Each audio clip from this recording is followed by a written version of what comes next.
નમસ્કાર પશુપાલક મિત્રો. ઘણા પશુપાલક મિત્રોનો મને ફોન હતો અને લાઈવ મળીને એવું કહેતા હતા કે ભાઈ બાવલું તો ઘણો દેખાતું હોય પણ આપણા જાનવર દૂધ આપતા નથી, એટલે કે માટીનો વરાક. હવે માટીનો વરાક એમ ને આ ગાયને તો હું તમને કમસે કમ 15-20 દિવસથી બતાવું છું કે આની અડર ક્વોલિટી જુઓ. કહેવત છે ને કે સોળે કળાએ ખીલેલો મોર આપણા આગને ટવકતો હોય, આ ટવકતો નથી તાર શું છે હે? આ બોડી કે મારી ગાય આજે વરાકે ખૂબ આવી ગઈ છે. હું તમને ટાઈમનો 14 લીટર કહેતો હતો, પણ ધ્યાન રાખજો મિત્રો, આનું આપણે 13 લીટર ઘટાડવાનું છે, 13 થી 14 લીટર ટાઈમનું. અને તમને બતાવીશ કે પશુપાલન કરવું એ સહેલું નથી, વાતો કરવાથી કોઈ ફાયદો નથી. એટલે હવે આવી ગયું છે આપણે ડાલો, કેમ કે થોડું ખેતર દૂર હતું, પગથી ચાલીને જાય એના માટે એના વરાખને વાંધો આવે. ગાય છે કાગળ છે, એક ફેડો લાગી જાય ને મિત્રો તો પણ આને ચામડી તૂટી જતી હોય છે.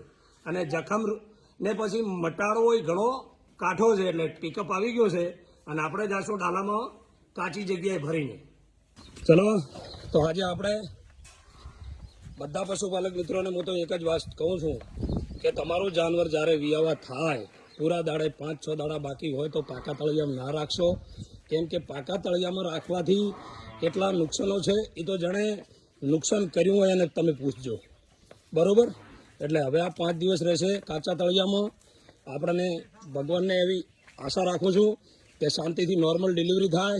અને આવી બીજી એટલે તો તમને કહું છું કે મિત્રો ખૂબ કાળજી રાખજો. પશુને માટીનો વરાખ ને 15 દિવસ પહેલાં પણ તમને બતાવી હતી, તારે બિલકુલ બાવલું નહોતું અને અત્યારે બાવલાની ક્વોલિટી એની જોઈ શકો છો. કેમ કે જે જગ્યાએ માટીની મહેક કહેવાય ને, એ મહેક હોય તો માળવો હોય, ને માળવો હોય તો મન હોય, અને મન હોય તો લાગણી હોય, અને લાગણી હોય તો કાળજી હોય, અને કાળજી હોય તો આવક હોય. કામ કરો તો બધું સારું છે, ના કરો તો કશું નથી.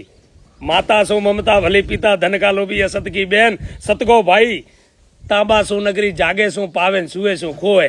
એટલે જાગે એ જ પામી શકે, જાગે એ જ દોડી શકે, અને જાગે એ કાંઈક કરી શકે. કુતેલાનું કામ નથી. જય હો.